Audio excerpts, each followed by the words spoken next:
इस वीडियो में हम ये पता करना चाह रहे हैं कि इहाता और अतराफ इन दोनों चीज़ों के दरमियान मुतनासिब ताल्लुक बनता है या नहीं।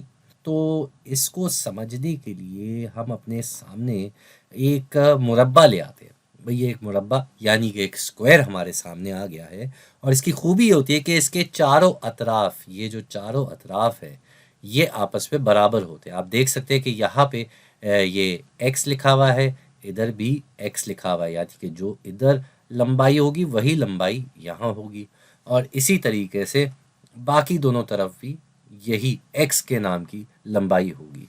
तो ठीक है भाई, हम एक काम करते हैं, हम अतराफ जो है इसकी जगह अब लंबाई लिख देते हैं और ये हम इन दोनों के दरमियान अब देखते हैं। मिसाल के तौर पे हम कुछ नंबर लेंगे अपने सामने, जैसे कि अगर लंबाई 1 है तो इहाता कितना होना चाहिए, और इसी तरीके से हम ये सिलसिला चलाएंगे। इसके साथ साथ हम ये भी कर लेते हैं कि सिर्फ इन्हीं की बात नहीं हो रही है, हम इनके दरमियान का मुतनासिब ताल्लुक देखना चाह रहे हैं, तो क्यों ना जो भी मिसाल ली जाए उधर हम साथ साथ उनका आपस में तनासुब भी लिखते हैं। तो बगैर वक्त ज़ाया किए शुरू करते हैं। अगर यहाँ पे हम x ले रहे हैं तो अगर हमारे x की मिकदार 1 है तो यहाँ इसका इहाता, इसका मुरब्बे का इहाता कितना होगा ये हमें देखना है। तो यहाँ पे x की मिकदार 1 हुई तो इहाता 1 बार x, 2 बार x, 3 बार x, 4 बार x। भाई इहाता यही होता है ना, इस सरहद को हम अगर जमा कर दें, सारी लंबाइयों को अगर जमा कर दें तो इहाता आ जाएगा। तो ये 4 मरतबा x है, यानी कि 4 मरतबा 1 जमा होगा तो हमारा जवाब आ जाएगा 4। ठीक है जी। अब इनका तनासुब कैसे होगा, इहाता से लंबाई को तकसीम कर दिया जाए तो 4/1 ये आ जाएगा 4, ये हमारे पास 4 ही आ रहा है। इसी तरीके से अब हम अगर लंबाई 2 रख लें तो इहाता क्या हो जाएगा भाई, 2 जमा 2 4 जमा 2 6 जमा 2 8, मतलब 2 को हमने 4 मरतबा जमा किया तो हमारा इहाता आ गया 8। ठीक है जी। अब तनासुब क्या होगा, 8/2।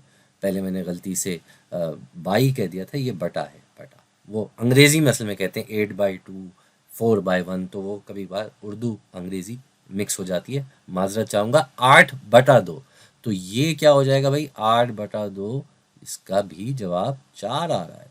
वाह भाई। तो एक और मिसाल लेके देख लेते हैं। अब हम मिसाल लेते हैं 3 की। ठीक है जी। ये x की मिकदार जो है ये 3 है, तो 3 जमा 3 6 जमा 3 9 और फिर से 3 जमा करेंगे तो 12 आ जाएगा। अब हमारे पास 12 आ गया है, इहाता बड़ा नंबर होता जा रहा है भाई। तनासुब देखते हैं कितना फ़र्क आता है इसमें। तो तनासुब फिर से वही, इहाता से हम लंबाई को तकसीम करेंगे तो 12/3, 12/3, 12 में 3 जाता है पूरे 4 मरतबा, तो इस दफ़ा भी हमारा जवाब 4 ही आ रहा है। तो ये अब हम तय कर सकते हैं कि ये जो तनासुब है ये नहीं बदलेगा, ये 4 गुना ही चलेगा। तो 4 गुना कहने का मतलब अगर लंबाई 1 है तो इहाता 1/4 4 बनता है, तो उस तरीके से 4 गुना हो रहा है। तो इहाता जो है दरअसल वो है 4x के बराबर। जो भी लंबाई है उसको हम 4 से ज़र्ब कर देंगे तो इहाता आ जाएगा। और इससे ये साबित हो रहा है कि इहाता और लंबाई इनके या अतराफ़ के लिए इनके दरमियान एक मुतनासिब ताल्लुक़ बिल्कुल बनता है। तो ये हमने इस वीडियो में समझना था और मेरे ख़्याल से हम समझ चुके हैं। आप चाहें तो लंबाई 4 लेके भी देख सकते हैं कि अगर x की मिकदार 4 होती तो इहाता क्या होता, और क्या फिर से तनासुब जो है इनके दरमियान वही आता।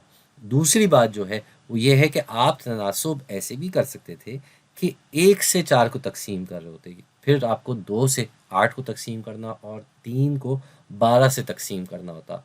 उन सूरतों में भी अगर आप यहाँ अलग से मैं करके देख रहा हूँ, पहली सूरत में 1/4 आ गया, दूसरी सूरत में 2/8 आ गया और तीसरी सूरत में 3/12 आ गया।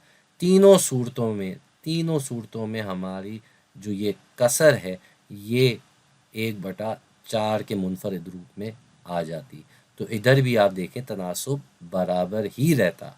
تو یہ بھی ایک طریقہ ہے سمجھنے کا اور اس بات کو کیا کہتے ہیں پروف کرنے کا، ثابت کرنے کا کہ احاطہ اور لمبائی یا پھر احاطہ اور اطراف ان کا آپس میں متناسب تعلق بنتا ہے۔